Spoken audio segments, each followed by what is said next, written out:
Hi hello বন্ধুরা, সবাই কেমন আছো? Good afternoon. দেখো আজকের মেনুতে আবার সেই ভাত। আজকে করেছি, এখন ছেলেকে খেতে দেবো মটর ডাল লাউ দিয়ে করেছি, আর এই চিংড়ি সর্ষে পোস্ত দিয়ে করেছি। দেখেছো কেমন হয়েছে একটু বলো কালারটা।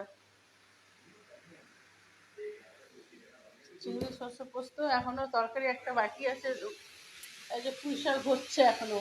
ছেলে তো আর পুঁই শাক খাবে না, সেই জন্য ভাবলাম কি ওকে তাহলে চিংড়ি দিয়ে ডাল দিয়ে চিংড়ি পোস্ত সর্ষে দিয়ে করেছে, ও খুব ভালো খাবে।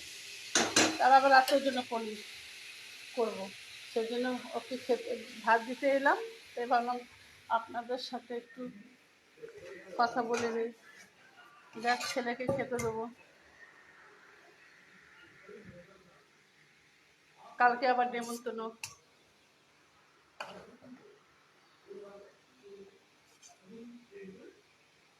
বাবু ভাত দেখে যাও।